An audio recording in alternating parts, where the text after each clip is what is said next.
the case of it's an application in Adil and Frontline Developments. Who's appearing for Mr. Adil? Yes. Your Honor, my name is Musab Sarwat Ali, Senior Associate in Abdullah Al Advocates, and I have the honor today to argue on behalf of the applicant in the agreement in this case, Mr. Asif Adam. So, if you allow me. Thank you, Mr. Masad. And Mr. Dar. Yes, thank you. Yes, thank you, Mr. Masad. I should say, if it's of some assistance to you, that I've been able to read the papers in the folders and, of course, your respective submissions. So I think I'm fairly well on top of what the dispute is about. Actually, Your Honor, representing the client, the claimant and the applicant in this case, Mr. Adil Asif, I would like to start that Mr. Adil is a noted professional with 35 years of experience, and having graduated with MBA from Cornell University, USA, he is also a chartered accountant in Texas, USA. In addition, my client is immediately the Chief Financial Officer for Asia Mexico Company, a partner with McKinsey & Company in USA, New York City, and the Managing Director of Diageo in USA. The core matter, Your Honor, at hand right now, actually it is an employment claim for salaries and other employment dues and entitlements for my client, to which my client deserved these dues as a result of his employment relationship, as he was employed by Frontline Development Partners, which is the respondent and the defendant, a counterclaimant in this case, since August 2011. However, as the applicants believe that the situation is a bit more complex, that Mr. Adil, yes, he is not only was in an employment relationship with Frontline Development Partners, but also he was in an authorized and an approved consultancy and business relationship with another third party and non-litigant party to this case, which is Budget Development and Engineering Limited, which I call BDEL. The situation that BDEL, being a company incorporated and registered in Mauritius, have agreed with my client under this consultancy and business relationship in an investment in another legal entity, which is a Mozambique legal entity called Frontera LDA. Your Honor, before I dig deeper into my arguments, which I'm going to present right now, and I will try as much as I can to be brief in that, I want to frame the context in which our application, the matter today, has been filed, which the applicant believes that strongly and extremely relates to the issues which this application deals with. Well, please do so, but when you do it, remember that I have a fairly confined issue. I'm not at all concerned with what the underlying dispute between Mr. Adil on the one hand and Frontline on the other, essentially about who sacked who and why. Actually, Your Honor, the respondent claims, basically, as repeated in most of his submissions, and even his the first witness statement submitted by his respected legal representative, that our client, Mr. Adil, has been terminated orally for cause in June 2013. 2013? Yes, 30 June 2013.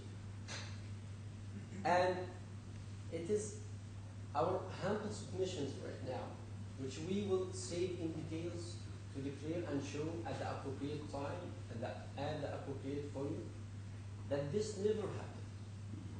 And Well, that's what I mean. I'm not concerned with deciding whether it happened or not. indeed, my lord. So I really don't need to know much more than that you say this and Mr. Dyer says that. Yes, indeed, I agree with that. But the reason why I started with the introduction, which will be finished in a minute only, Yes. that will reflect the arguments and the picture and the full legal view of my application, especially to two parts of the applications, which is mainly under the dispute and mainly will be decided by your honor. The matter is, they are trying, or the applicants believe, that the statements which have been filed and made in the defense and counterclaim regarding the matter of Frontier ILDA and BDEL are merely afterthought and are merely mentioned to serve their storyline of defense and their strategy in this case. And I will not dig deeper in this much, but I have to ask some questions. Why was the salary of July, by the way, July 2013, offered to my client, Mr. Adam, if the Frontline Development Department has terminated Mr. Adam on 30 June 2013? Well, I'd like to discourage you from going into this because that isn't. I have no function presently of answering those questions. I not need any answers actually, and it will be finished only half a minute. Okay. But as I said, yeah, it's in If surface you right promise half a minute, go ahead. It's in surface now. It may be irrelevant, but actually at the end of my argument, it may be that it has a relevance to my argument, which I detailed in the submissions for you, Your Honor. That I let me continue for the matter of the determination proposed, which they are using that to justify the using of some statements regarding BDEL.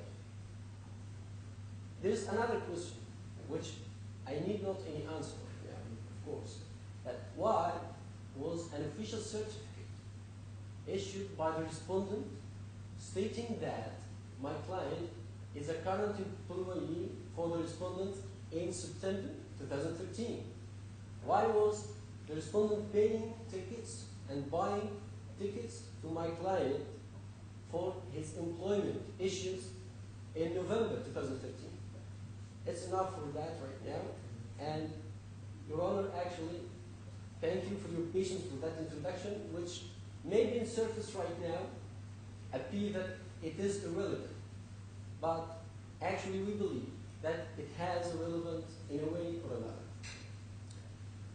Accordingly, the matter of today actually, which before you, Your Honor, is an application filed by Mr. Adel on 22nd of July 2014, asking for three main issues. First one, to strike out, or actually, firstly, to issue an immediate judgment, as we believe that the reasons stated in our submissions warrant for that immediate judgment, for our favor, for the claim, for the applicant's favor regarding the respondent's claim for the transfer of 510 shares from in Frontiera LDA for the favor of BDEL. And or if Your Honor believe that the reasons which have been said are not enough and do not warrant an immediate judgment, that statement or that claim to be struck out. Well, the respondents, and I'll call them the respondent, Yes. and call you the applicant. That's the easiest Yes. way. The respondent says it no longer wants that order. I think it's what you've called the shares remedy in your submissions. That's good. So let's call it that. Yes. So why is that in issue at all at the moment? We believe, indeed, my Lord, they offered to withdraw and to remove paragraph 66(1) from their defense and counterclaim, and we were cooperating in this matter on condition that they should cooperate with us regarding the other requests of my clients regarding the reimbursement of costs incurred and setting aside certain paragraphs which we deem also that we are entitled to be struck out of their defense and counterclaim. Yeah, that's why what seems to me to be the only matter between the two of you, apart from no doubt an argument about costs in time, is whether or not those paragraphs, which for the sake of a name, let's call them the 42 paragraphs, because they're mentioned in paragraph 42 of your application. Why the question seems to be whether they should be struck out.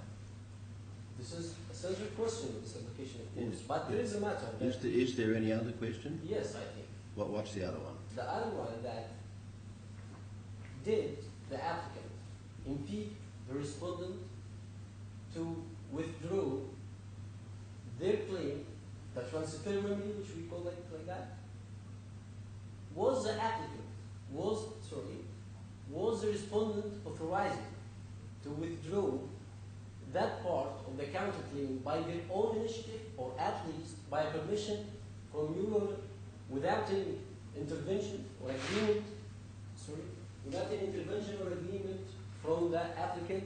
The answer is yes. And actually, the effects of withdrawal, it is different from the effects of a judgment, of an immediate judgment to be issued that regarding the transfer remedy for our favor. Because a withdrawal, maybe that transfer remedy, if it has been withdrawn, it may be reinitiated version 2, and after getting the necessary permission from the judge as the ICICI rules. And this is one thing. So we only were cooperating to agree on the withdrawal only, without insisting to have the judgment, the necessary judgment in this regard, on the basis that they should cooperate and settle with us regarding the matter of Mozambique, regarding the statements of BDEL, which we believe, which the applicants believe, that it really fusing two different and separate relationships between one of them, between Mr. Adel and the respondent, which is an employment relationship, and the other relationship between the applicant and BDEL, which is non-litigant party, non-DIFC party, which is not represented in this case in a way or another, and actually which it is admitted by the respondent that another substantive dispute has been initiated by BDEL before another forum. So fusing these two separate and different relationships in the defense and counterclaim is, first of all, costing my client unnecessary legal costs, and we believe that that will obstruct the just disposal of the proceedings, and we believe that, based on our argument, that there is a lack of jurisdiction over the transfer remedy, that there is a direct effect to that order which we sought to be declared, that the court has no jurisdiction over that transfer remedy, that the reasons and statements which represent the claim for of that issue, the transfer remedy, should be also set aside as per part 12 of the RDC 12.17, that the court may, if a declaration is made that it has no jurisdiction or it will not exercise any jurisdiction, the court may issue or include its order or declaration a provision to set aside the claim for. But our case is a part of that counter. And that part, of course, has reasons which the client, which the opponent or the respondent is insisting that it is irrelevant it is relevant to his case, and he's using that to express his defense for the termination for cause. Well, isn't that the real question? If those paragraphs, the 42 paragraphs, are relevant to his defence, why should he not be allowed to maintain them? I think, Your Honor, these questions should be answered, should be directed to the other party, because it's a question of party. Yes, if he... Well, are we able to agree that that is the real question? Are they relevant to his defence? It is one of the centrals, because if he now admitting that he is not entitled to claim, or no, I cannot say that he is not, but he is offering to withdraw, and in a way or another admitting that he cannot file a claim on behalf of third party, which is not litigant to this case. Well, let's try and focus. Yes. He says, I no longer want the shares remedy. So, if those paragraphs were relevant only to the shares remedy, then he would probably have to say, and the 42 paragraphs should be struck out also. But he doesn't say that. Yes. He says, while they were relevant, or at least some of them were relevant, to the shares remedy, they are all relevant to his defence because they are part of the grounds on which he says that Mr. Adil was validly terminated. Yes. Now, it strikes me that that's the question. If they are, then they stay. And if that is the question, then you would need to tell me why they aren't relevant. Now, Yes. I'm just trying to define what we should be talking about. Yes, yes, yes. That, it seems to me, is what we should be talking about. Yes. Indeed, Your Honor, I agree with that. And they offer to withdraw this or to remove the part of 66(1) on the basis that they expressly stated that PDEL is non-litigant party and is not represented to this case. And actually, this part of claim is asking for the favor of who? For the favor of PDEL. So this expression or this phrase is admission that PDEL has a capacity and has interest, because that shares, if should be transferred only to PDEL. In the same time, while, as we believe, as the applicants believe, that he admitting that by this phrase, as we can read it, that PDEL is the party who has the interest, is the party who has the capacity, and the shares should be transferred to PDEL. He is asking and using this, the alleged failure to transfer the shares to PDEL as a reason for damages that the respondent has suffered from.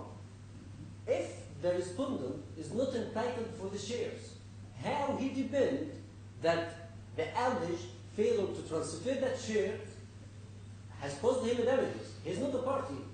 But he is not just using it for that. He is saying, in part, and he says quite a lot of other things, yes. that because Mr. Adil refused an instruction to transfer the shares to PDL, Mr. Adil was in breach of his employment contract, and because of that breach, could be terminated. Okay. Now, the question you have to tell, what you have to tell me is what's wrong with that, I think.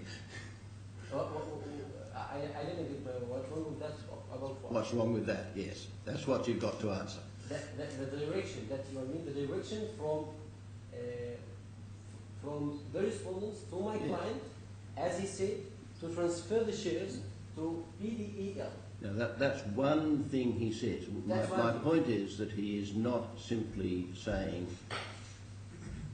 I want damages. Now, it may be another question whether he would be entitled to ask for damages because the shares were not transferred. I don't know, but we don't get to that at the moment. Actually, Your Honor, as per the skeleton argument submitted by the respondent, and as we read it, that he's using the matter, the transfer remedy in statements, not in the paragraph 66.1, that he wants to keep to justify two main claims: the termination, the alleged termination for cause on 30 June 2013. That's why we, in the introduction, refer to this point to say that this never happened, and we have many more evidences, clear evidence to that. And he is asking to keep those statements for another reason, to justify and reason the damages that he is asking under his counterclaim. And the question is, if PDEL is a third party, because we did not admit the paragraph that he directed, that the respondent directed the claimant, the applicant, to transfer the shares. It is not a matter that we admitted or even rejected, because I have to refer to the client in that. But, so he is now alleging that a direction has been made to BDEL, and when we objected to his claim that if you are talking about PDEL right now, we believe that PDEL has a separate legal entity, and PDEL can file a proceedings on their behalf, on PDEL's behalf, to protect their interests. And that is actually what they did, what PDEL did in Mozambique. And we are fighting it right now. So, and we claim that if you will ask for something from PDEL, okay, no written consent from PDEL has been submitted. So, now PDEL is asking for the damages in Mozambique, and asking for the shares, and asking for whatever remedy regarding this point. Now our client here is being asked for the same remedy on another forum, and not only that, they are using that story. I'm sorry, I don't think it is asking for the same remedy.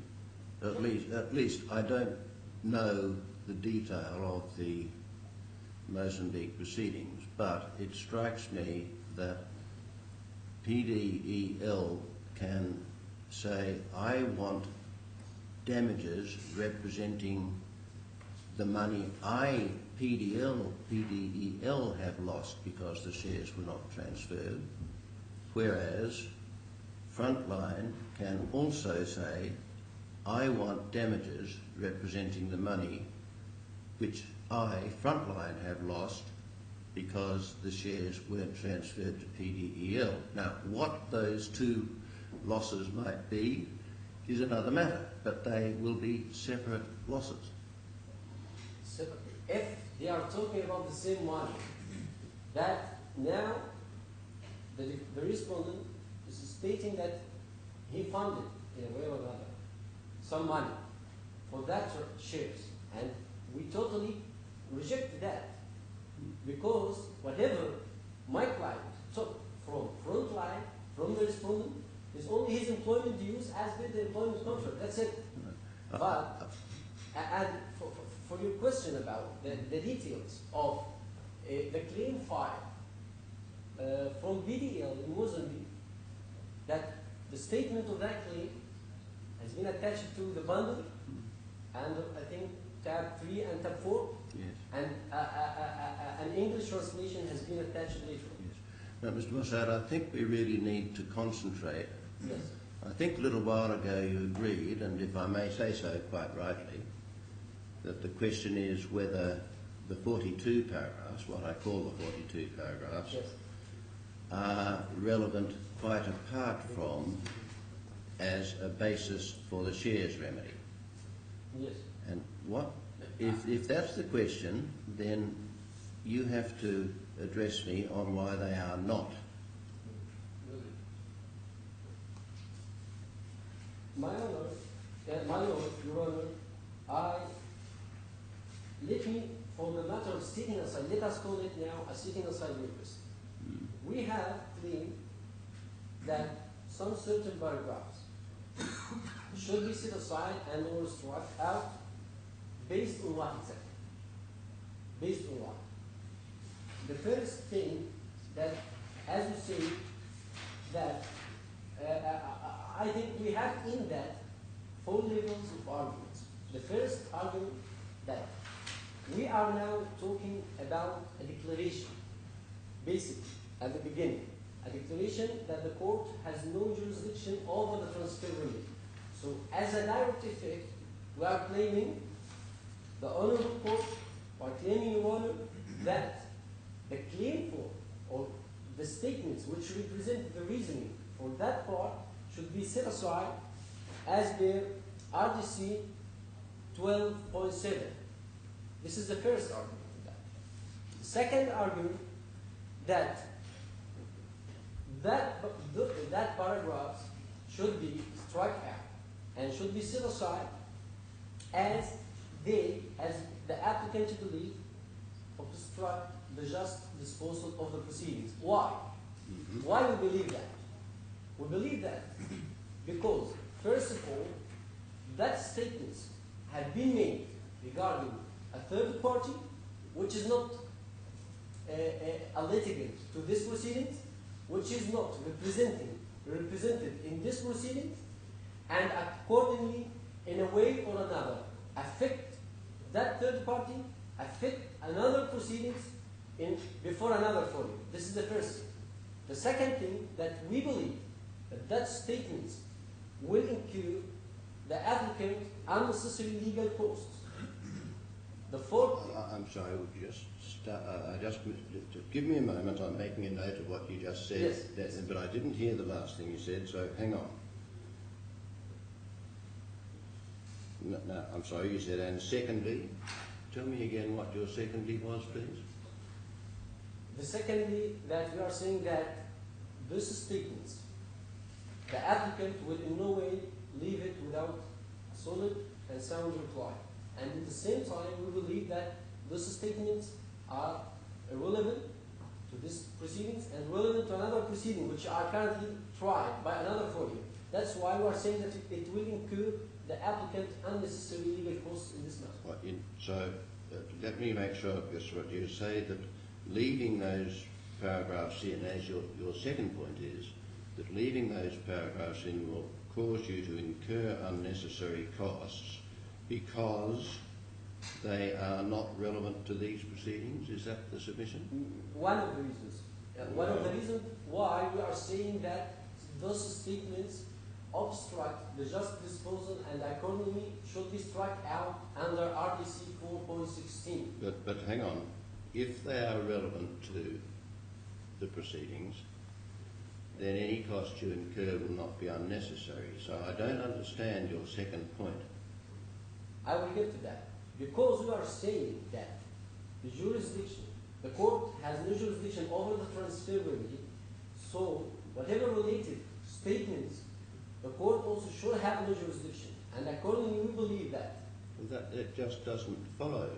As I've tried to explain As I've tried to explain a little earlier, if there is relevance of the 42 paragraphs, quite apart from the shares remedy, the question is whether they should be struck out. And the obvious answer to that would seem to be they shouldn't. So that is why the issue is whether they are still relevant. And that's what you really got to address. I must ask you to focus on it. I will draw the attention to, as I believe, 2 main points in this issue. The matter of relevance between the statements and the proceedings, the current proceeding before First thing, because we are asking for, I will repeat, but it's not a repetition for what I said before. The matter of jurisdiction, that now the respondent is offering to withdraw or remove this part, transfer remedy, and also is admitting that PDL, to which the shares have been asked to be transferred, is a non-litigant party, is a separate entity. The respondent failed to submit an authorization letter or a written consent from PDL to be added as another claimant, or even to be represented, and he can represent them in the capacity as a representative. That didn't happen. So leaving such statements, and meanwhile there are another proceedings which further claims based on the matter of the shares, damages, transfer, and other issues have been asked from my client. That all that will drag the proceedings to another area to which the court have no jurisdiction at all. This is the first point. So drag which these current proceedings, the DIFC proceedings. Yes. Well, but that, I don't know, that begs the question. If the 42 paragraphs are relevant to the present dispute, in particular, whether or not, as the respondent says, they validly terminated the employment, then that is a matter entirely within the jurisdiction of this court. So there will not be any diversion to matters outside the jurisdiction of the court. I'm coming to this point. Okay. And quickly, I hope. Of course, please. There is a second argument at this point, which I believe, but I will state right now before another one, which directly touch what you're asking for. Those statements which are sought to be struck out and set aside have been used as a base and in the counterclaim for allegation of fraud. We can find in paragraph 28 of the DCC, the Defense and Counterclaim, page 43 of the bundle. Yep.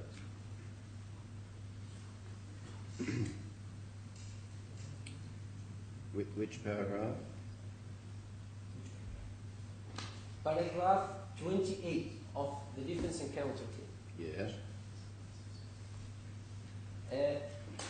Under this paragraph, the respondent has accused the applicant by an allegation of fraud. And as you know, Your Honor, that RDC 1743 states that a party must specifically set out the following matters in his statement of case, where he wishes to rely on them in support of his case. The first thing, full and specific details of any allegation of fraud. He alleged that our client committed that fraud because he did not, in the same paragraph 28, he did not transfer the shares to PDEL. In the same time, for that fraud allegation that he is directed to my client, he's saying, I am not entitled to that transfer. It is BDEL, which is not at all frontline, which is not litigant party to these proceedings,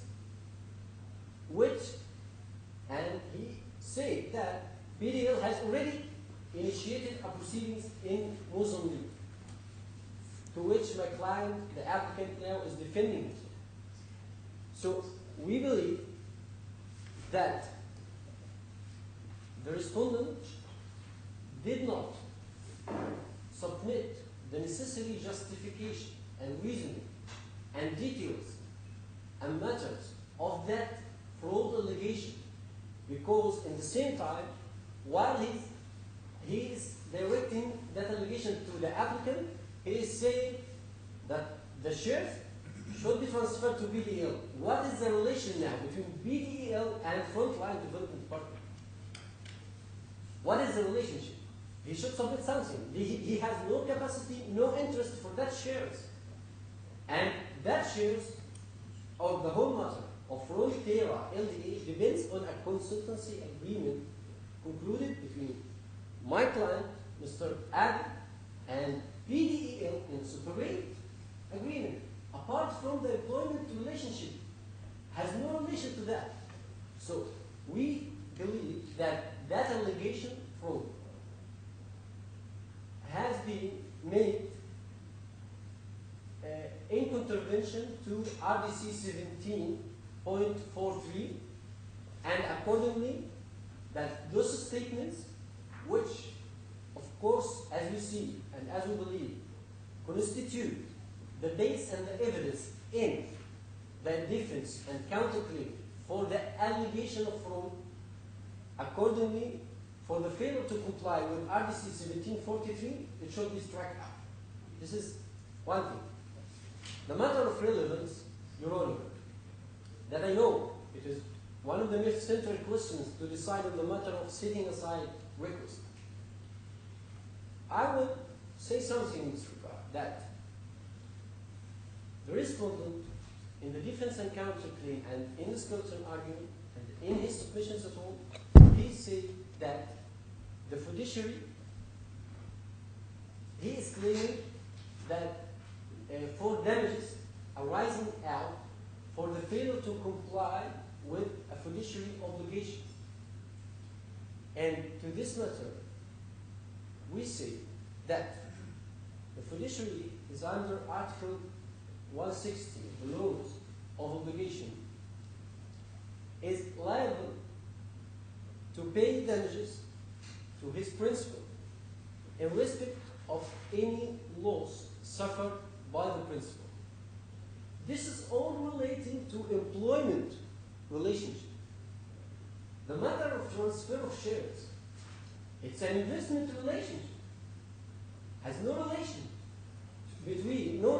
between between Frontline, the respondent, and the applicant regarding these shares right now. It is only between BDL and the applicant. So how come they are saying that it is relevant to our case? Because he failed to comply with his fiduciary obligations under the employment contract on the basis that he failed to transfer the shares. Too much, there is a very big area between the reasoning and the statement now. The shares, different thing regarding business relationship, which was authorized and approved between BDL, a legal entity incorporated in Mauritius, and Mr. Adel, the applicant. So, we are saying that who is now entitled, a simple question, who is entitled for the shares to be transferred to him? BDL or the respondent?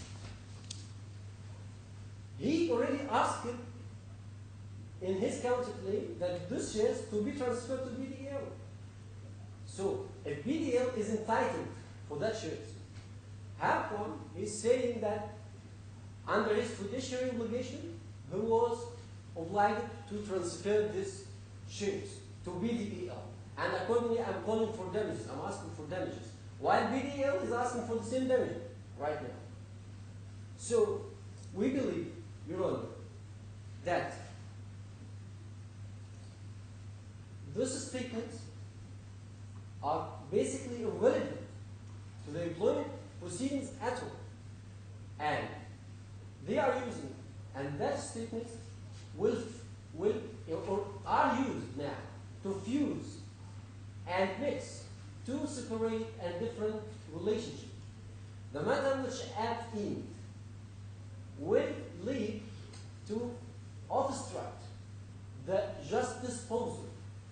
And that's why, for the ends of justice, we are asking that all these statements, which we believe relevant to the case, and which we believe irrelevant to that case, and have been made afterthought to be set aside, either after declaration of lack of jurisdiction to be made over the transfer remedy as a direct effect to be set aside, or either on the other argument that we stated before you, Your Honor, right now, that those statements have been made in contravention with to RDC 17.43 and irrelevant to the case, obstruct the just disposal, so to be struck out of the defense and counter.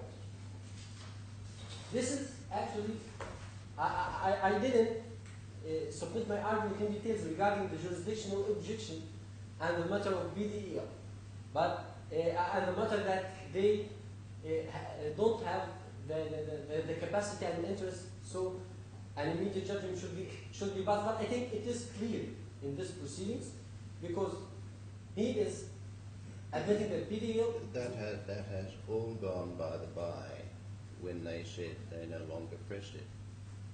But if they now didn't claim for that transfer remedy and if they issue a discontinuous notice regarding part of their counterclaim, tomorrow,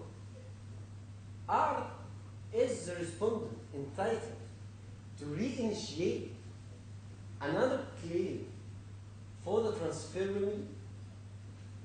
The question is yes.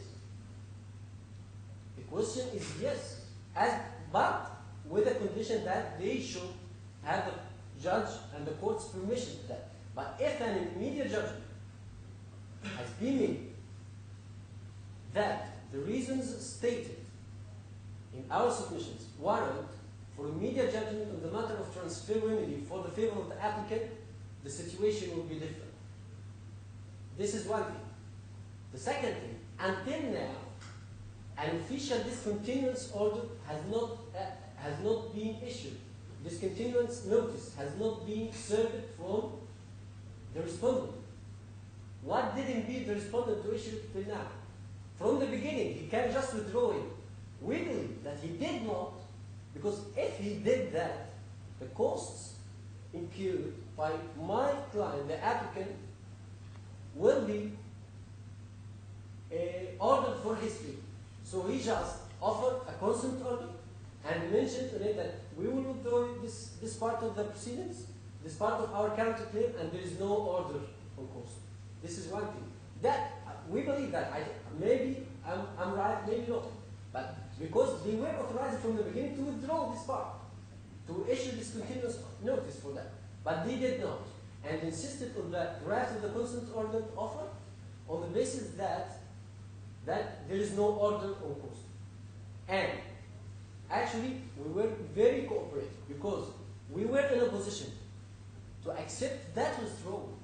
Okay, but let us frame the context of the claim.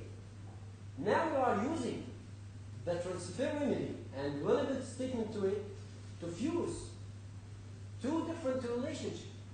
And my client is suffering another legal cost in Mozambique, and to which he's also pleading that Mozambique court has no jurisdiction because there is an arbitration clause between BDL and the applicant. And what is going on? My client's feeling like that. Those statements are raised before Europe. Those statements are now raised before Mozambique court. And the actual situation that those statements should be raised in arbitration. And the courts of Mauritius, as with the agreement between BDL and the applicant, should have the main jurisdiction in this regard, without prejudice to the arbitration clause. So even we stated that we are feeling that they are shopping jurisdiction in this matter. So, because of all of that, we believe that it is not a matter of transfer remedy. It's a matter of philosophy of this case.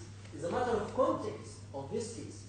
How can we proceed this case to the just and fair disposal for the ends of justice? The applicants believe that the transfer remedy and immediate judgment should be issued for his favor in this regard based on lack of interest, lack of capacity, and failure to comply with DIFC rules which obligate anyone who added another claimant, an additional claimant, which is in the transfer remedy is VDL because he is the one, to him the transfer will be, the shares will be transferred. So he should provide the consent of VDL and written approval to be represented in this case. So we believe that there are no reason why the transfer remedy should be disposed of in a trial. This is the first thing. And we believe that the respondent does not have the real prospect to succeed in this claim, and accordingly we... I'm sorry, that what does not have a real prospect to succeed? In the transfer remedy. The transfer remedy. Yes. Right. And that's why an immediate judgment But is sought. it is no longer an issue. It's not going to be an issue. Okay, but until now we are saying that it is not yet officially decided. All right. Well, now I think you've probably had a good say. Try and wind up fairly quickly, if you would. Okay. Anyway, I will finish. So what we say that the legal picture, the actual and the full legal picture of this case should be clear if the transfer remedy has been refused and rejected by an immediate judgment, and the statements claimed, the statements for the setting aside request should be either set aside or strike out, and we should focus on the actual employment relationship dispute between the applicant and the respondent in this case. And that's it, Your Honor. And I rest my case. Well, thank you, Mr. Mossad. Mr. Dow, I've read your submissions and you've heard the exchanges between myself and Mr. Mossad. Is there anything in particular that you want to say in reply to his oral submissions? Anything of significance? Very little, but I ought to perhaps emphasise the court's power to strike out the fact that it's a draconian sanction, which even sparingly, I say this to the defendant very on the court, and that ordinarily, prior to making an application for strike out, a party ought to consider at the very least writing to its opponent and saying, if you don't do this, we should apply strike out. Your submissions do say that. Your submissions do make that point. Indeed. Can I just make a couple of further points? The first is this. This is an employment claim brought by the claimant in the DIS, which the DIS itself recognizes. The only way in which the defendant can sensibly respond and defend its position is by asserting reasons why it is the claimant was dismissed, and why those reasons are, or why those reasons justify its dismissal. And that's precisely what the defendant has done. And one can see that by simply looking at paragraphs 19 to 38 under the heading breaches legal determination. Those breaches and the relevance of those factual, or that factual matrix, is set out in the statement. No doubt, if you've read it, Mr. Schreier visits my right, dealing with each and every paragraph. And the Bible launches to find that all the factual matters set out there are both relevant and material, and in fact I go so far as to say highly probative of the issue that the court has to ultimately decide. So for those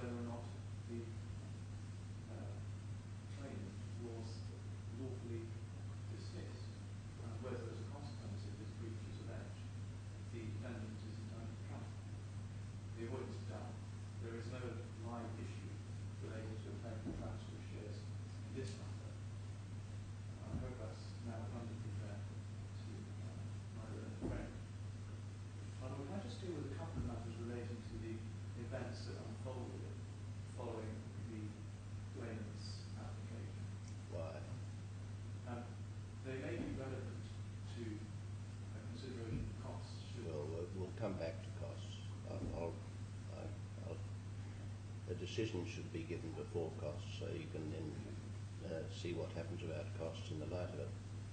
My Lord, are there any other matters that you want to deal with specifically? There wasn't anything specific I wanted to ask of you, no. Well, in that case, I rely on my statement from Mr. Trump. Yes, thank you. Mr. Mossad, you of course have a right to reply, but there's probably not much to reply to. Actually, I have only one point, which is not a reply actually, which an objection to the statement of costs submitted by the respected legal representative, that I asked this statement of costs to be struck out. Well, hang on a minute. We haven't got to costs yet, but and so I will defer any question of that. But that provokes possibly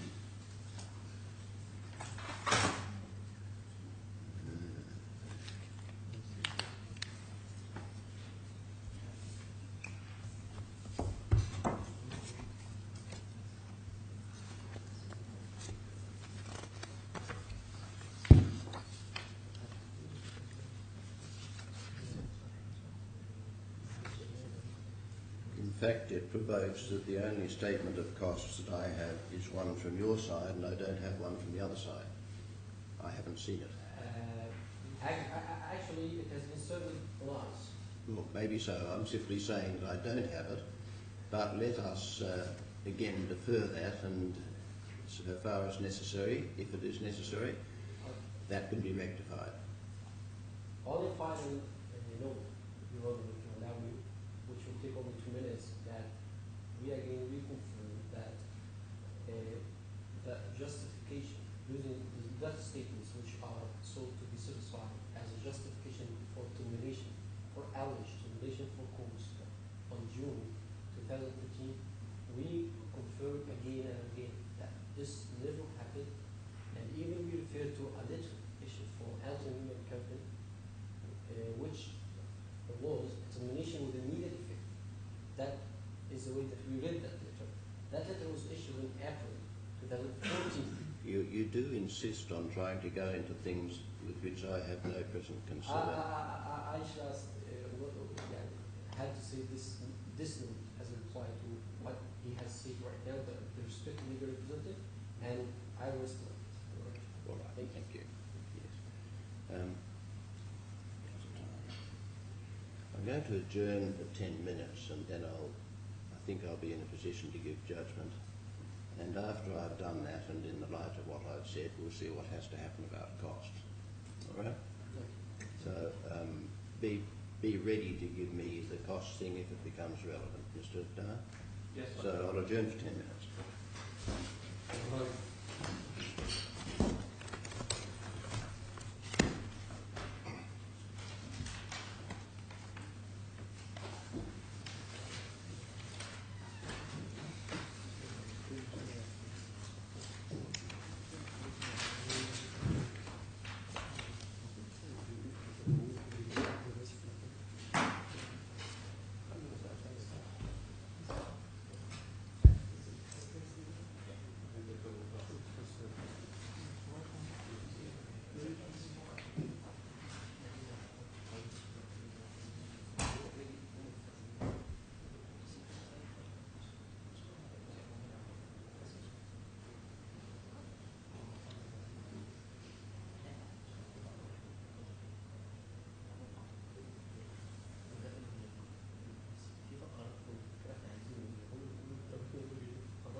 circumstances I will describe, this has become essentially an application to strike out paragraphs from the defence and cross-claim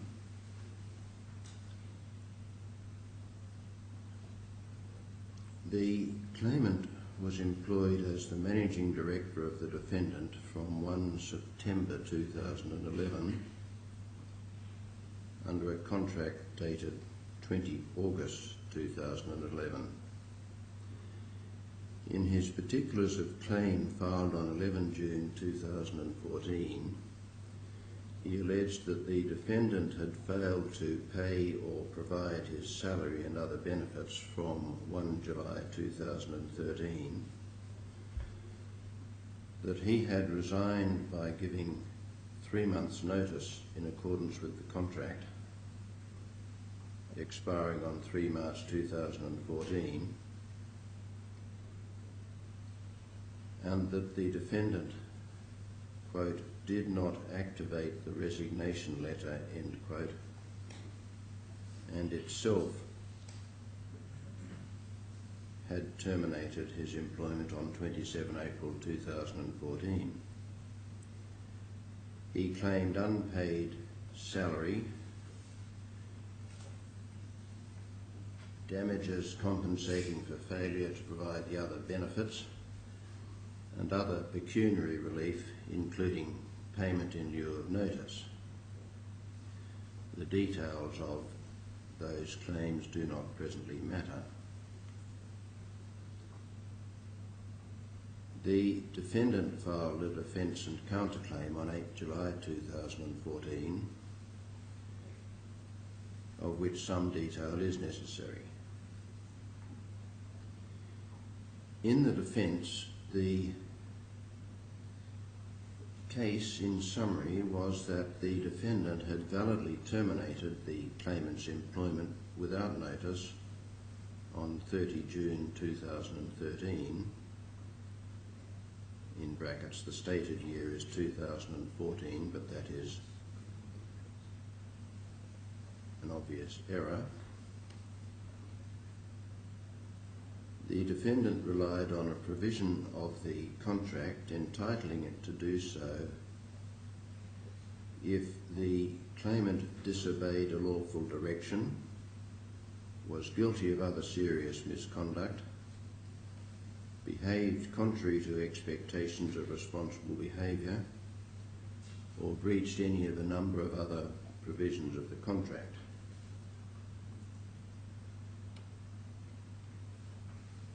Over a number of paragraphs, the defence described the claimant's conduct, which was said to enliven this entitlement.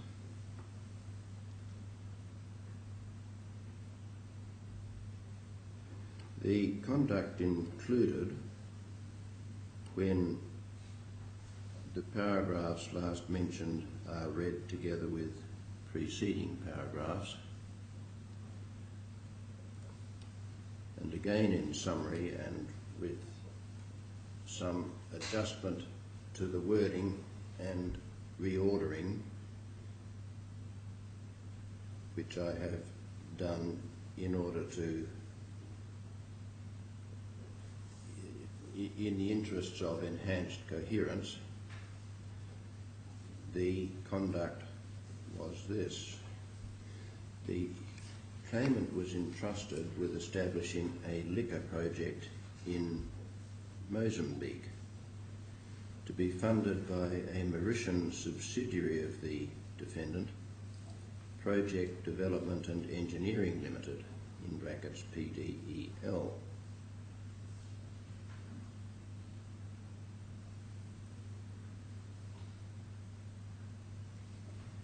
The claimant was directed to set up a joint venture company, Fronteira, Fronteira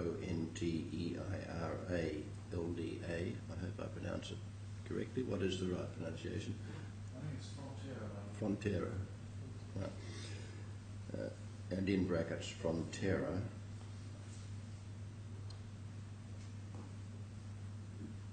The claimant was to be given an equity stake in the project, but he was directed to transfer 25.5% of the Frontera shares to PDEL.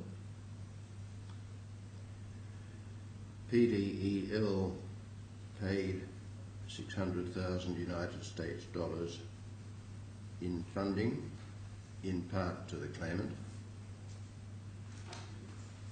The claimant transferred money from the defendant's bank accounts to his own bank accounts, purportedly for use in various projects, including the Frontera project. The claimant circulated a draft shareholders agreement under which PDEL owned 25.5% of the shares in Frontera, but despite many requests, he, quote, failed to confirm the status, end quote, of that agreement. Further, despite many requests, the claimant did not transfer 25.5% of the shares in Frontera to PDEL. Instead, the claimant held 25.5% of the shares in Frontera himself and allotted the remainder to third parties as co-venturers in that company. A shareholders agreement with third parties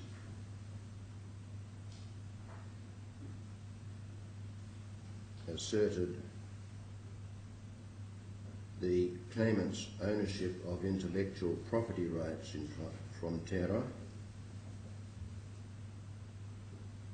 Despite many requests, the claimant failed to account for the money transferred to his own bank account or to disclose how the money was utilised for, inter alia, the Frontera project.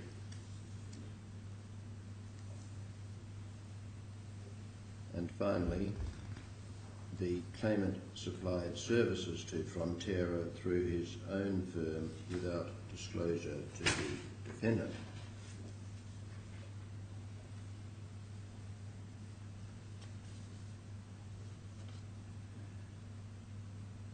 Going to the counterclaim,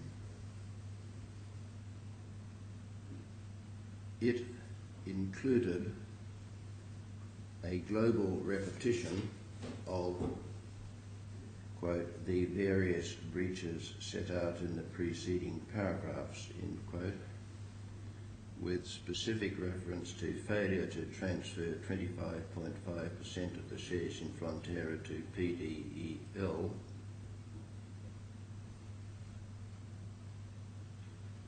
misuse of intellectual property, and misappropriation of money.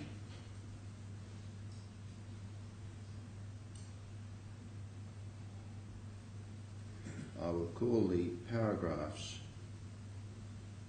to do with the Frontera project, which I have sought to summarise, together with the sub-paragraphs, taking them up by reference in the counterclaim, the Frontera paragraphs.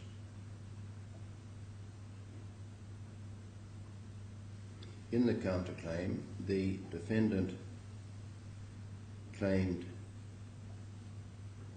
damages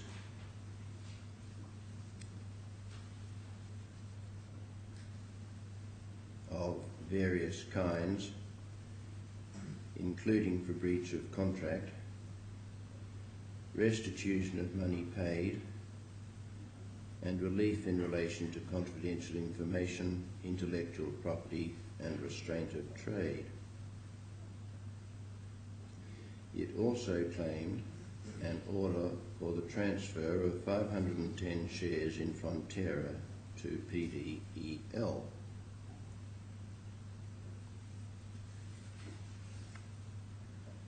I will call this shares relief.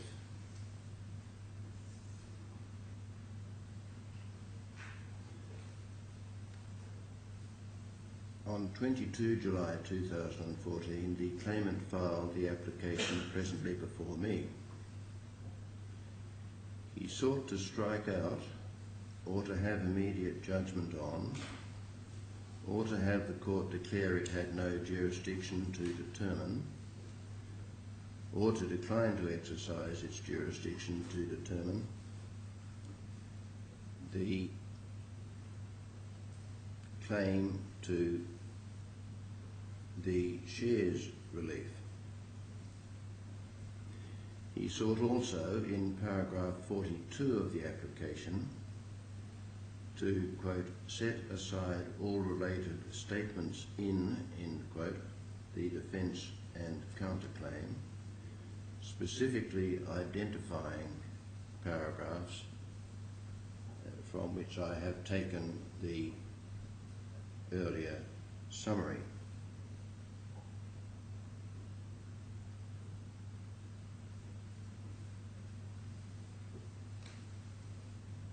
He sought also an order for the costs of the application.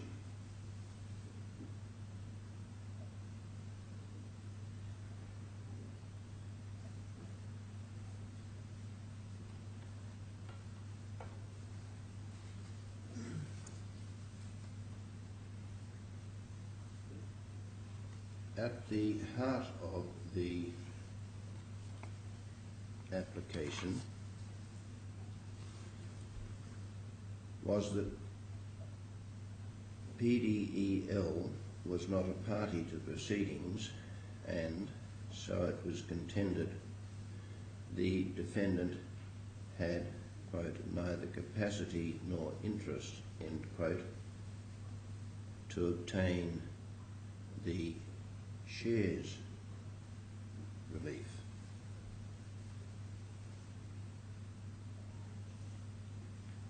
As will appear, that does not arise for determination. By a letter dated 11 August 2014, the defendant's representatives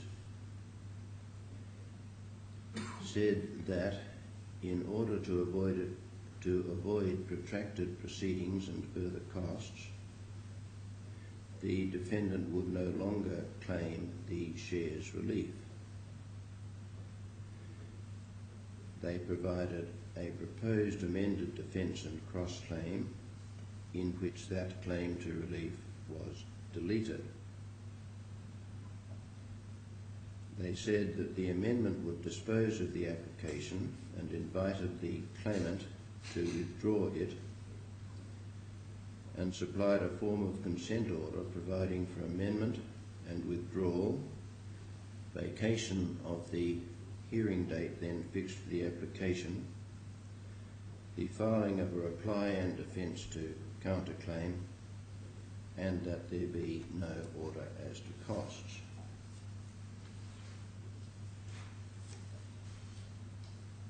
The claimant's representatives replied on 12 August 2014 in the terms that the claimant, quote, is keen to incorporate our capital C claims under capital P para 42 of the capital A application, capital N notice, in the consent order proposed from your end, end quote.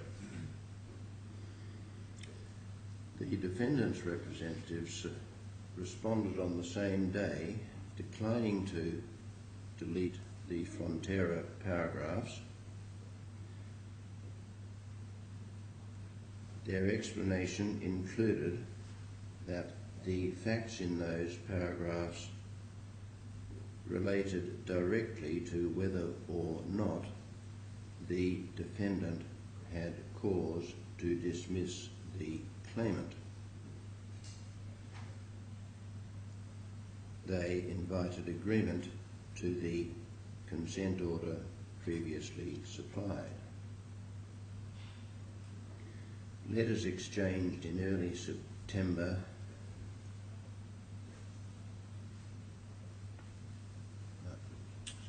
again. In letters exchanged in early September, agreement to the consent order was once more invited, but was not forthcoming. Thus matters stood when the application came before me. Perhaps remarkably, in the skeleton argument, the claimant expounded the grounds for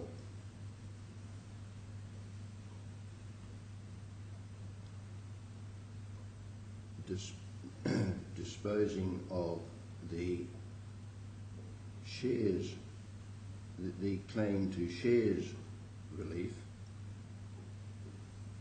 as if the defendant was still seeking that relief. In oral submissions, he suggested that he was entitled to judgment in his favour on the claim to that relief, full stop. That is not so. A party can withdraw a claim, and so far as the claimant also suggested that a notice of discontinuance should have been filed in order to give him a cost entitlement subject to order otherwise under the rules, I do not accept that the defendant should have done more than it did. It may be noted that in the letter of 12 August 2014, the claimant's representatives did not insist on a notice of continuance.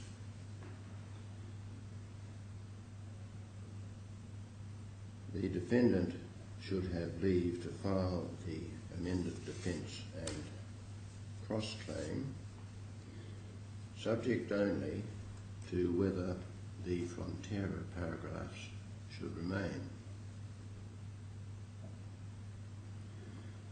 As to that, the claimant's submissions were, with respect, not easy to understand.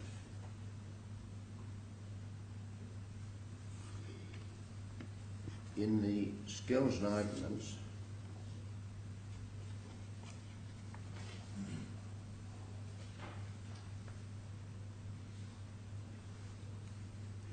he said that the Frontera paragraphs would, quote, drag the whole proceedings to an area which is out of the jurisdiction of DIFC courts, comma, will incur the applicant, the capital A, unnecessary costs and will affect in one way or another a third party, brackets PDEL, who is neither represented nor admitted as a litigant party, end quote.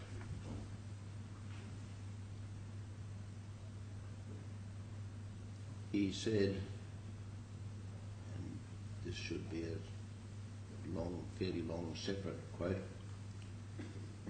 33, the capital A applicant strongly believes that the capital A respondent is using such paragraphs to fuse two different and separate relationships, comma, the employment relationship between the applicant and the respondent, and the business relationship between the applicant and another non-litigant party, brackets PDEL, full stop.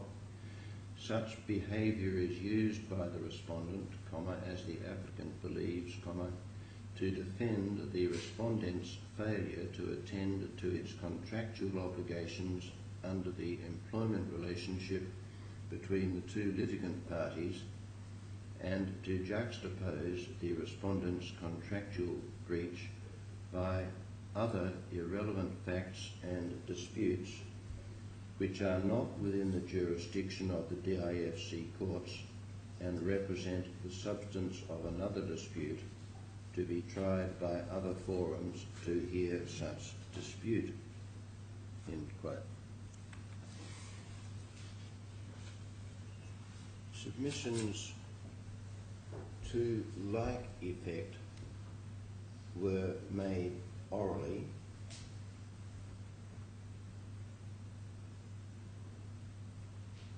the points of concern appeared to be that because PDEL was not a party to the present proceedings, anything which might involve the relationship between the claimant and PDEL,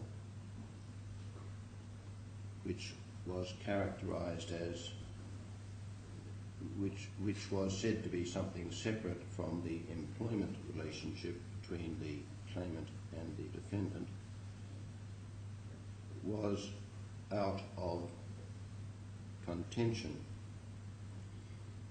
It was said that dragging considerations of that other relationship into these proceedings would be an inappropriate diversion and would bring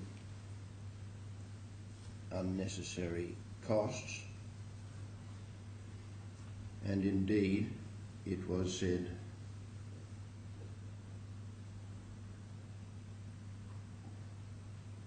that the Frontera paragraphs were, quote, irrelevant to the employment proceedings and used to fuse, end quote, fuse two different relationships. A slight correction, that should not be a quote, just a straight reference. What these submissions did not do is grapple with whether the Frontera paragraphs were relevant to the defence and counterclaim. If they are relevant, it does not matter that PDEL is not a party to the proceedings, nor does it matter that there was some relationship between the claimant and PDEL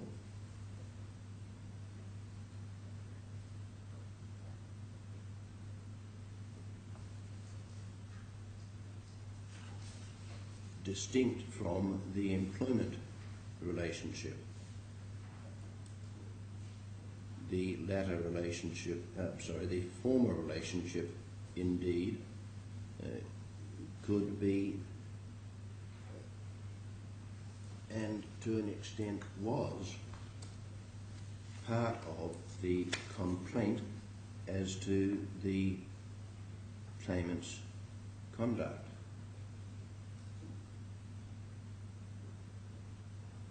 In my view, the Frontera paragraphs were plainly relevant to the defence and counterclaim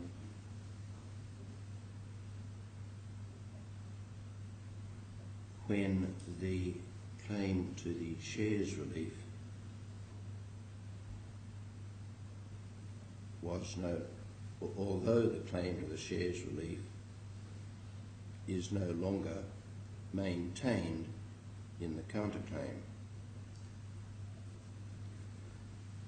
and the claimant's position is wholly untenable.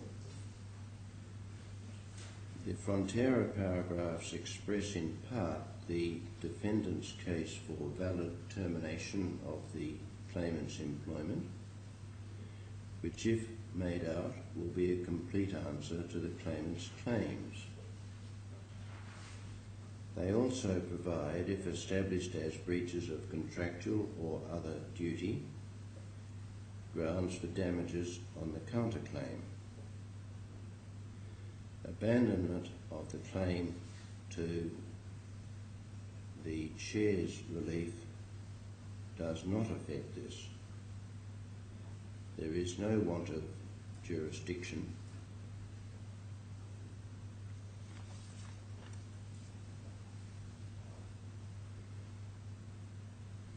I should refer to one other, to a specific submission made by the claimant.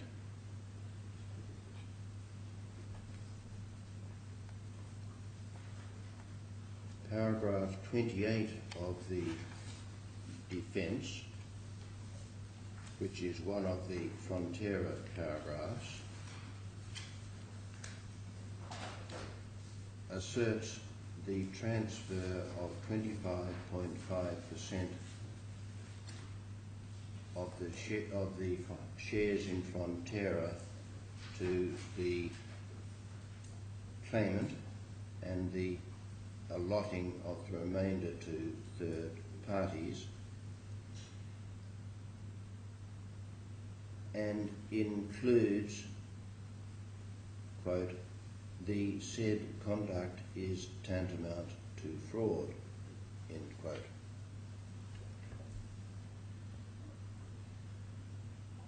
The claimant submitted that there was contravention of RDC 17.43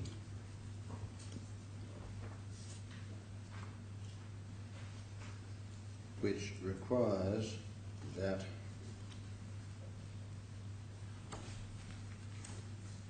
a party must specifically set out certain matters in his statement of case if he wishes to rely on them in support of his case,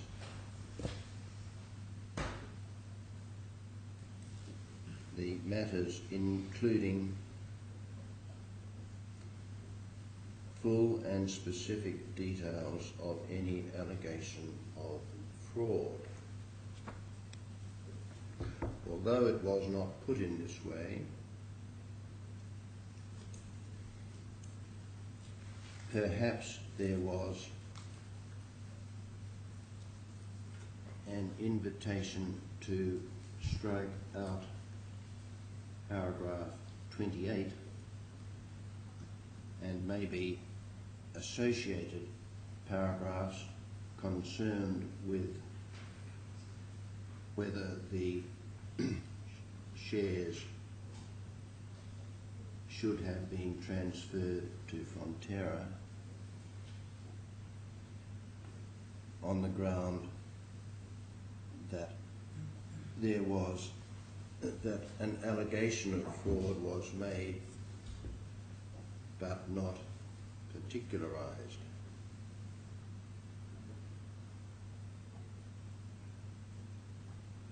So far as there was such an application, I do not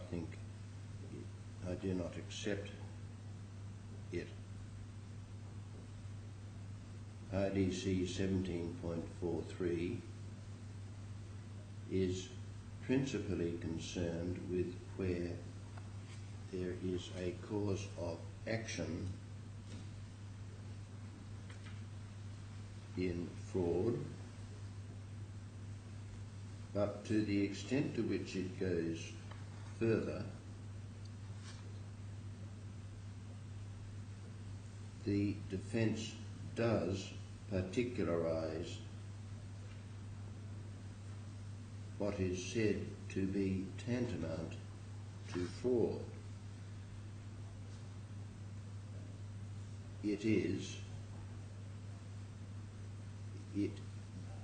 From the other paragraphs, it is alleged that there was a direction to transfer the shares to Frontera, and that contrary thereto, the claimant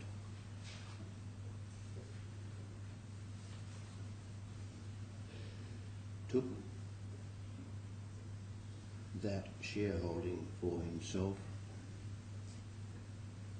took a shareholding for himself and allotted the remainder to third parties. Whether or not the description, quote, tantamount to fraud, end quote, is ultimately justified, as well, of course, as whether or not the factual basis for that description is ultimately made up, is a matter for the future.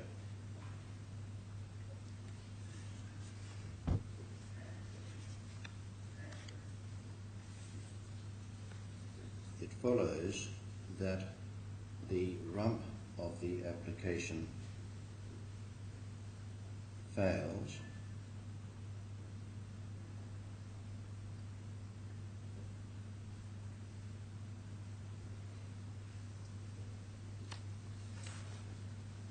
and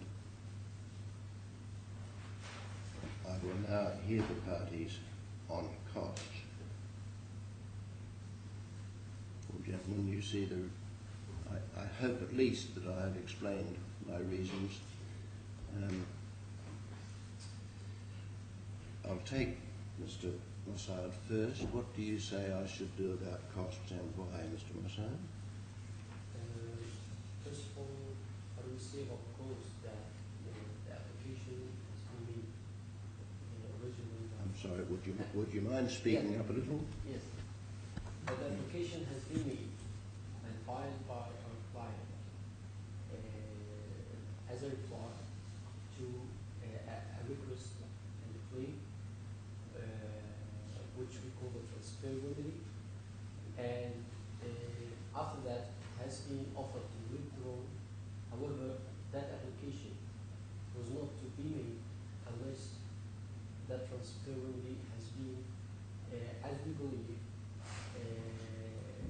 in an incorrect way, has been filed for the favor of a non-lending party and to which they don't have a capacity and interest. I'm sorry, I don't quite understand. Would you just start again? Yes, that application, the costs incurred by my client in the application notice filed in 22 July 2013 was a reaction to the transfer remedy, which has been later on offered to be withdrawn. Yes. We believe that the costs incurred by the applicant in this application is entitled to be reimbursed in this regard.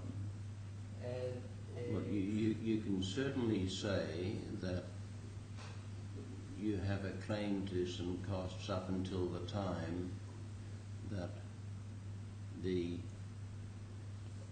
shares relief was to be withdrawn. The real issue, it seems to me, is that much happened thereafter, including us all being here today, which has cost money. So bear that in mind, please. of course, at the end, indeed, my lord, it's up to the cost discretion to decide in this regard. But we draw the attention to RDC number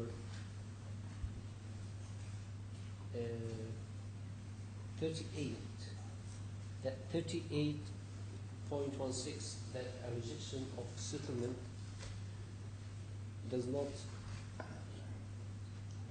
a rejection of an offer in settlement will not of itself constitute a reasonable behavior. Just a sec. Let me look at it.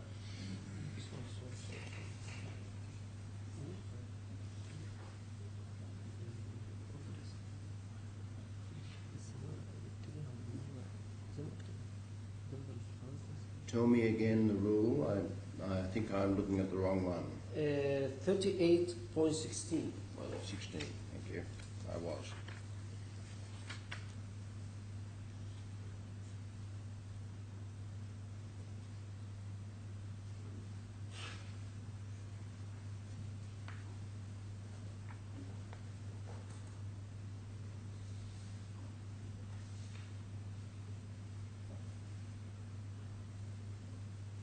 that seems to relate only to cost in the small claims tribunal because it is linked back to 38.15. Yes, but we read it as a direction under the rules, and it is even a common sense that as long as we believe, as applicant, and we acted in an honest belief that we are entitled for some certain claims, and we didn't just want to fight on the court. It's not our main purpose. The main purpose is that we want to protect and defend our rights.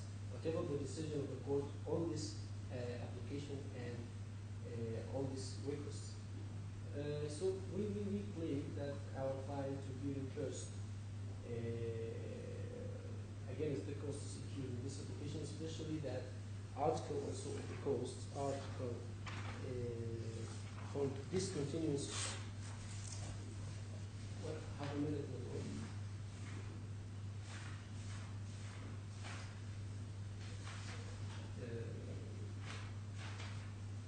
Yes, that a claimant who discontinues a claim is liable for the defendant's costs incurred up to and on the date in which the notice of discontinuance was served. That RDC 34.15. So we believe that that's subject to an order otherwise. yes. Yeah. So we believe that the respective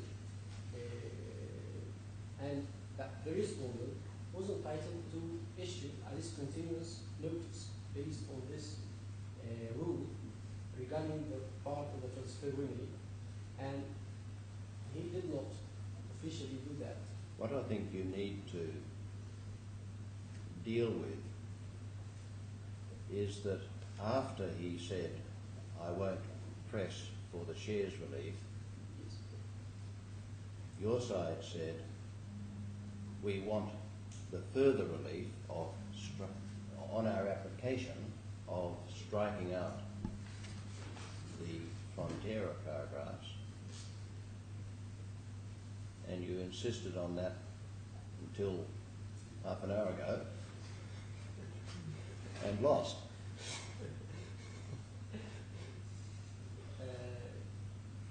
And it's finally the final decision, of course, it's up to the judge, your decision. But we just want to confirm that it is not an application that we insisted on it for a matter of course.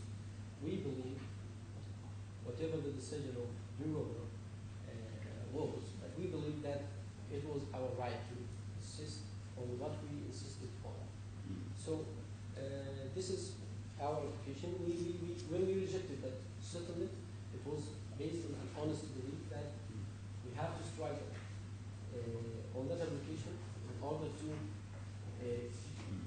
not permit the other party to fuse the two relationships that are just presented to you. And because my client is really suffering costs in Mozambique regarding the same issues, which now we will incur based on the decision regarding defending him in the state matter of Frontera and these allegations. And so he is now incurring double costs for the same subject. And finally, Your Honor, you have the decision to decide on the matter for the cost. The last is undoubtedly true. But I just have a matter in this regard that the statement of cost which have been submitted by the respective legal representative was not, there was no signed statement as per practice direction. I must say I have not yet looked at their statement because you did foreshadow some objection to it, so you better tell me what the objection is. I'll look at it now, but tell me what the objection is. Yes, you are. The objection that they didn't provide the signed statements mentioned in practice direction number 5 of 2014 regarding the ICICI costs regime.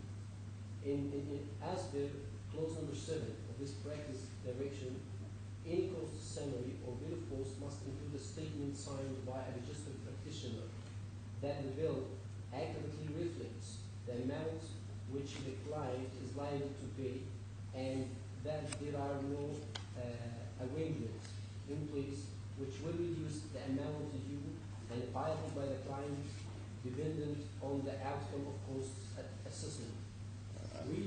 I'm not familiar with that practice note, but it looks as if the statement of costs on your side doesn't do that either. No, we did. Did you? We did. We submitted the form 38. It's a separate form. So. Yes, but after that we emailed the statement signed to the register and the honorable respected legal representatives. And we have it here if you... That's all right. No, if you say you did, you did. And for all I know, Mr. Dyer did too, and I just haven't seen it. Anyway, I understand what you say. Thank you. Mr. Dyer. I'll just deal, if I may, briefly with three issues. The first is what we say is a misjudged application to begin with.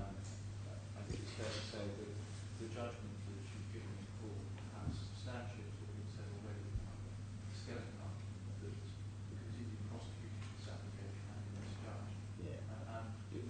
I take it you're not referring to the initial application, but rather its continuance as misjudged.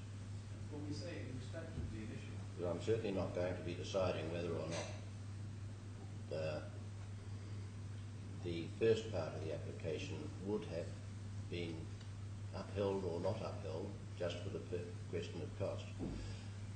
No, indeed. But the simple point I make in respect of the application is this, that you're entitled to consider awarding costs for work incurred prior, sorry, let me rephrase. If you are minded, I'm not sure if you are, to award costs incurred by the claimant in filing the application, because of course the defendant did, I would say concede, but certainly withdrew the share revenues relief soon thereafter. And of course, what I've suggested that you ought to perhaps consider costs incurred as a result of the unamended defence and counterclaim. In my submission, the court ought not to exercise its discretion to award or apportion any costs in respect of those incurred by the claimant up to the point of filing the application for this simple reason. And the way forward in my submission would have been for a reasonable defendant in the circumstances to write to the defendant and to invite them to withdraw that very narrow, small aspect of the defence and counterclaim, which they didn't do, and to file an application without doing that was to take a nuclear option. And in my submission, that was unreasonable, and that should be a reason to militate against any award of costs if my lord were contemplating doing that. In respect of the costs incurred thereafter. Don't forget that at the time they had in mind a lot more. Yes, absolutely. And it might have been seen as rather futile to write to your side and invite them to withdraw all the Frontier paragraphs too.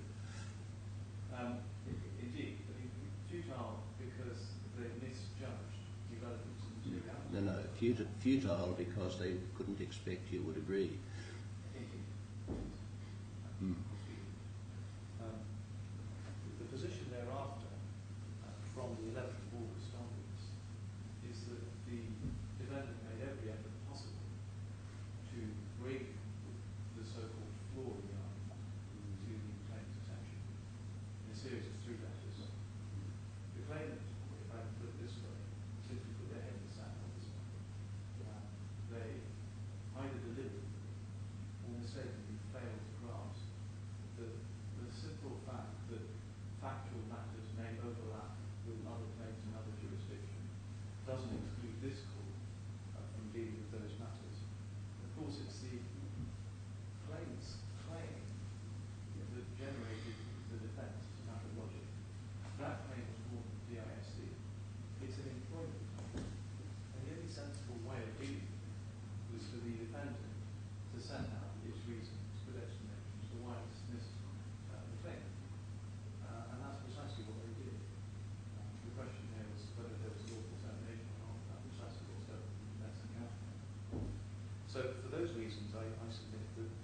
application was always misconceived insofar as it related to the frontier paragraphs. My lord, you may have noticed that there are at least 3 other paragraphs, between paragraphs 19 to 38, which have no connection whatsoever to frontier, but which the claimants maintain ought to have been struck out as well. Yes, I thought so, though I thought that probably doesn't feature much in what I should be deciding. The only reason I raise that is because, to some extent, it is a feature of the entire manner in which the claimants have conducted this litigation. And however humbly they appear at this stage, the simple fact remains that, objectively speaking, the application should not have been brought. It was frankly misconceived. In terms of the conduct, you'll note that not only did we remind the claimants on several occasions of the relevance of the paragraphs, and the fact that if we were to remove them, we wouldn't have those effects, and that their conduct effectively amounted to censorship of what is a valid set of pleadings. They had no sensible response to that argument. Simply sought to include as many paragraphs in the prohibition as possible.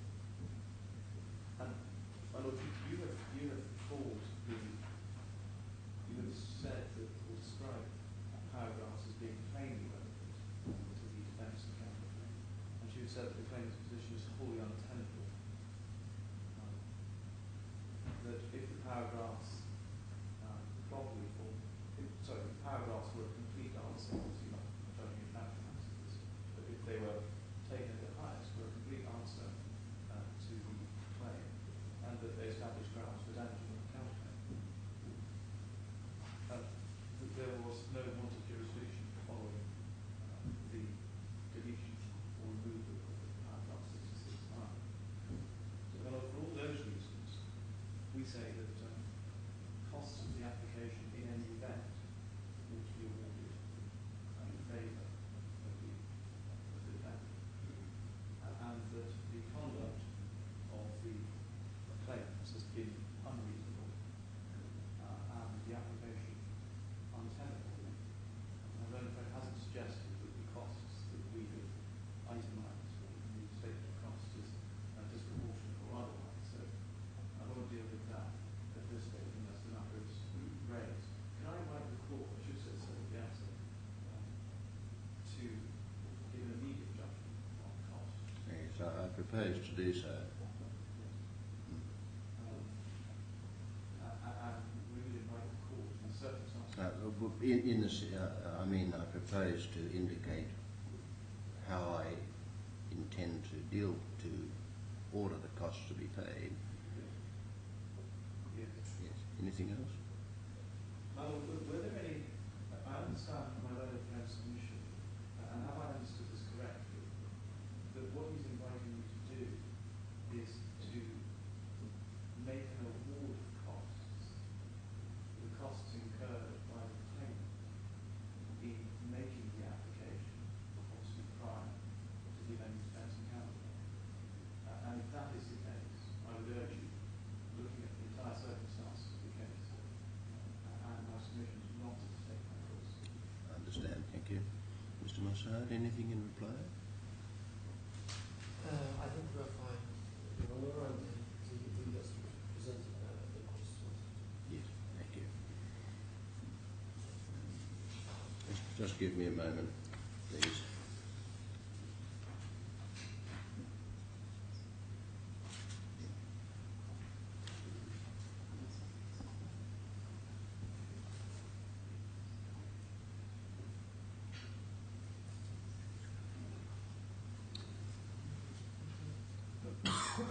The claimant has failed in the application as it became. He had a measure of practical success in the abandonment of the claim to the shares relief, but could have had that success for the taking but for his endeavour to have the Frontera paragraphs struck out.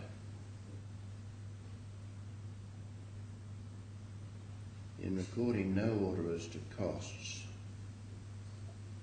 the consent order, in my view, correctly anticipated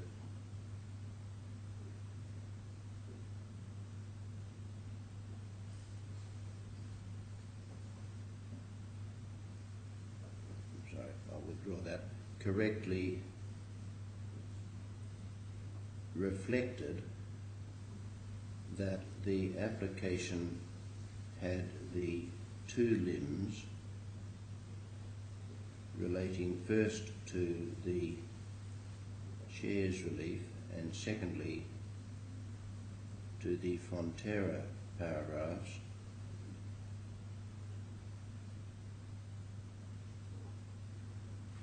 and anticipated the the differential success on those limbs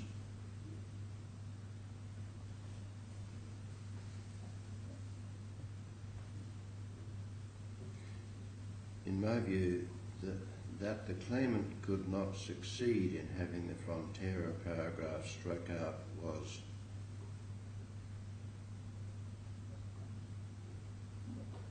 quite clear at the time the partial success could have been had for the taking, that the claimant was objectively unreasonable in not agreeing to the orders at that time.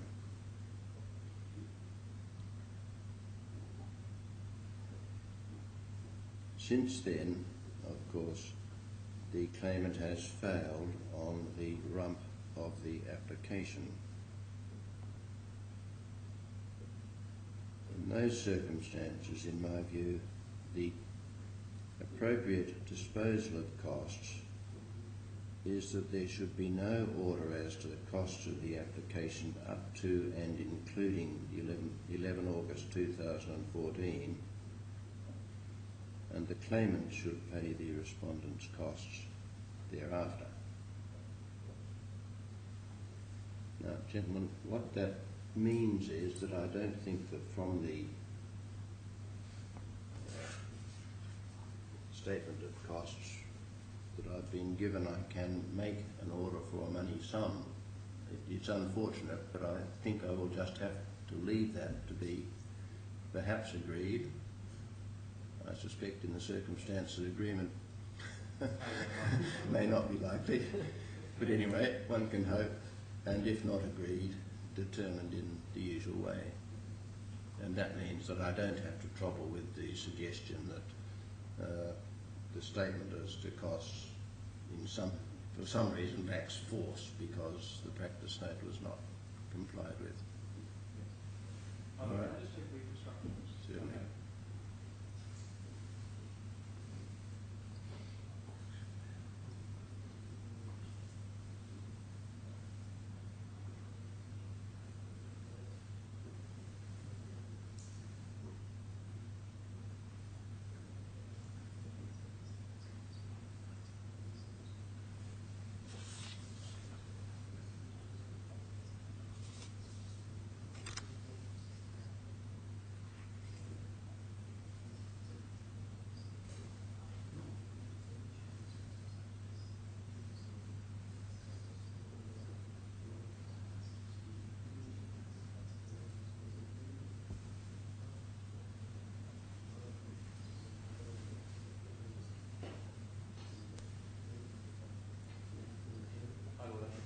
Sorry, I have a few minutes just to With what objective? discuss a proposal that I would invite the court to consider, which is something along the lines of,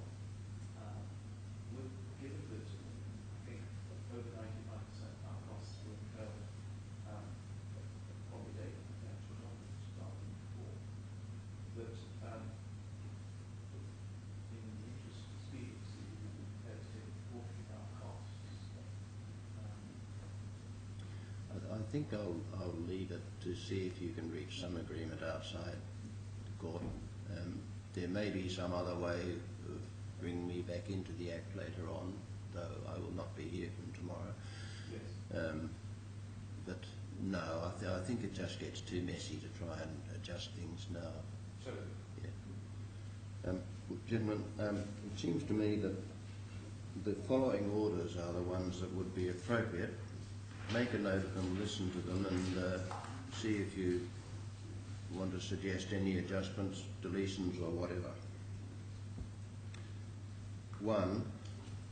Grant permission to amend the defence and counterclaim filed on 8 July 2014 by deleting the claim in the counterclaim to an order for the transfer of 510 shares in Frontera LDA to PDEL. 2. Direct filing and service of the amended defence and counterclaim within 7 days. 3. Dismiss the claimant's application issued on 22 July 2014. 4. Order that the claimant file and serve its reply, brackets if any, and defence to counterclaim within 28 days. No, it would be better to say within 21 days of service of the amended defence and counterclaim. And 5, order that there be no order as to the costs of the application up to and including 11 August 2014, and that the claimant pay the respondent's costs of the application thereafter. Full stop. That, I think, all follows from what I have said, with the addition of putting some time limits on service and response to the amended document. The dismissal of the application disposes of it, even though, as a practical matter, as we know, there was the partial success that I've referred to. Now, anything you want to say about those orders, Mr. Mosso? No, Your Honour, just the matter of the cost that the applicant was under the thing that at least I'm sorry, speak up again if you would. the applicant was only believed that the costs, at least for the preparation of the application, that I've already ruled on cost. You've lost that one. thank you. No more. Thank you. The other orders, what affects you is the 21 days for a reply and defence to counterclaim. That's in accordance with the rules, Yes, I think. Yes. Yes, all right. Thank Mr. Dye? nothing further from this. All right, well, I will make those orders. Anything else, gentlemen? Thank you for your assistance. I'll adjourn. Well,